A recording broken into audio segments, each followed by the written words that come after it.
வணக்கம் ஃப்ரெண்ட்ஸ். இது எந்த இடம் பார்த்தீங்கன்னா, தேனிக்கு பக்கத்தில் உள்ள வைகை டேம் தான் நம்ம வீடியோவில் பார்த்துட்ருக்கோம்.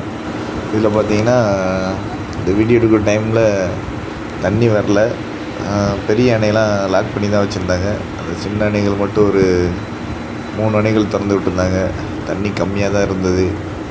இப்போ எதுக்காண்டி இந்த தண்ணி திறந்துருக்காங்கன்னா, மதுரையில் பார்த்திங்கன்னா சித்திரை திருவிழா கள்ளழகர் திருக்கோயில்னால் அந்த அழகர் வைகை ஆற்றில் இறங்குவதற்காக இந்த டேமில் தண்ணி திறந்துருக்காங்க. இப்போதைக்கு இந்த வீடியோவில் இருக்க தண்ணியை பாருங்கள்.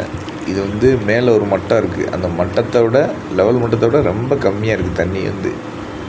இன்னும் நீர்வரத்து அதிகரித்தா தான் அந்த பெரிய டேம்லாம் அதிகமாக திறப்புவாங்க. அது வரைக்கும் அந்த சின்ன டேம் தான் திறந்து விடுவாங்க. மேலே ஒரு ஆள் நிற்கிறாங்க பாருங்கள். அந்த ஆள் நிற்கிறத காட்டி ஒரு அடி லெவல் மட்டம் கம்மியாக இருக்கும். அது வரை தண்ணி இருக்கும். இந்த பெரிய டேம்லாம் பாருங்கள், இப்போதைக்கு அப்படியே வறண்டு போய் கிடக்கு, தண்ணி திறக்காமல். அந்த சின்ன அணைகள் பக்கத்தில் ஒன்று இருக்குது, அதுலேருந்து தான் தண்ணி வந்துக்கிட்டு இருக்குது. அப்படியே இந்த வலது பக்கம் பாருங்கள். அந்த வலது பக்கம் பார்க்கும்போது அந்த மரங்களாக இருக்குது பாருங்கள்.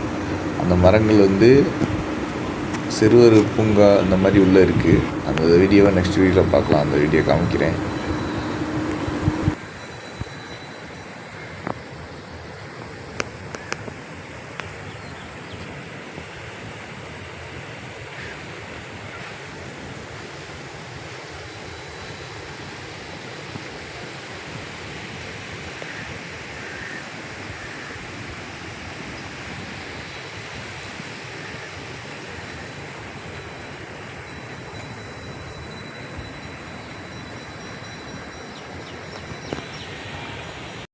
அந்த சின்ன அணைகளில் திறந்த தண்ணியை பாருங்கள்.